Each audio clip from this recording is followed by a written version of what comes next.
औरत तेरी यही कहानी। गंगा दीदी नाम की एक काम वाली बाई हमारी सोसाइटी में काम करती थी।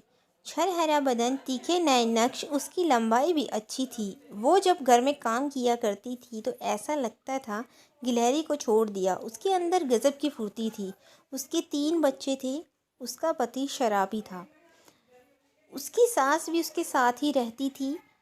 उसके घर में रोज़ाना क्लेश रहता था। बावजूद उसके वह रोज़ अपने काम पर आने में कोई देरी नहीं करती थी। एक दिन मैंने उसके चेहरे की तरफ देखा। उसके चेहरे पर नील पड़े हुए थे। मैंने उससे उसका कारण पूछा। उसने बताया कि मेरे घर में होने वाले क्लेश के कारण मेरी सास मेरे पति को सिखाती है और मारपीट करवाती है। उसके ये हालात देखकर मुझे उस पर तरस आ गया। मैंने उसको सलाह दी कि तुम रोज़ाना मार क्यों खाती हो।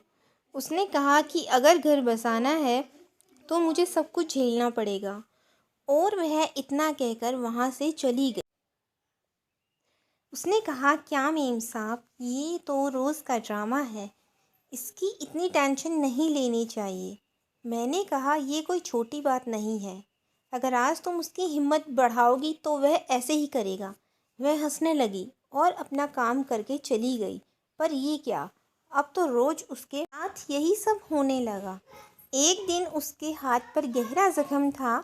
मुझे उस पर बहुत तरस आया। मैंने उससे कहा, तुम पुलिस के पास जाकर रिपोर्ट क्यों नहीं करती। उसने कहा, हम गरीबों की कौन सुनेगा। कोई बात नहीं मैडम, ये तो रोज़ का है, आप इसकी इतनी चिंता ना करें।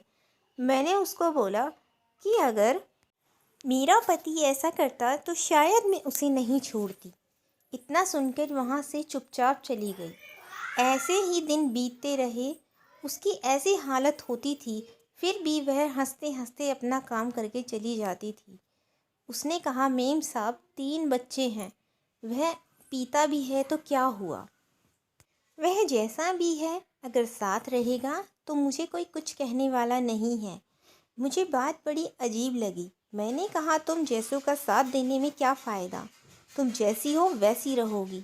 और मैं उससे गुस्सा होकर अब कुछ भी नहीं कहती थी। एक दिन की बात है, हमारे घर मेहमान आए हुए थे और वह सभी मेरे पति के साथ काम करने वाले लोग थे। मेरे पति ने उन्हें शाम के खाने पर बुलाया हुआ था। खाना पीना अच्छे से हुआ। उसके बाद मीठे की तैयारी होने लगी। मेरे हाथ से मीठे की प्लेट उनके साथ काम करने वाले एक कर्मचारी पर गिर गई। पर ये क्या, उन्होंने सबके बीच में मुझे ज़ोर से चांटा मार दिया और मैं वहाँ से चली गई। लेकिन उन सब लोगों के जाने के बाद हम दोनों में झगड़ा हुआ, और वह झगड़ा इतना बढ़ चुका था कि नौबत मारपीट तक पहुँच गई। जो हाल मैंने गंगा दीदी का देखा था, वह हाल मेरा हो चुका था। अगले दिन सुबह के 10 बज चुके थे और मैं जैसी की तैसी अपने बिस्तर पर पड़ी हुई थी। तभी गंगा दी बोली कि ये आपके साथ क्या हो गया, आप कभी ऐसे नहीं रहती, आज क्या हाल बना रखा है आपने। मैंने उसे कहा कि सारे आदमी एक जैसे होते हैं। मेरे पति ने भी तुम्हारे पति के जैसे दुर्व्यवहार किया, लेकिन उसकी आंखों में एक अलग सी चमक थी। उसने मुझसे कहा कि चलें दीदी, पुलिस के पास रिपोर्ट करके आते हैं। मैं अपना दर्द भूल गई और उसकी तरफ देखा। मेरे पास कोई शब्द नहीं था। इसलिए कहते हैं, औरत तेरी यही कहानी।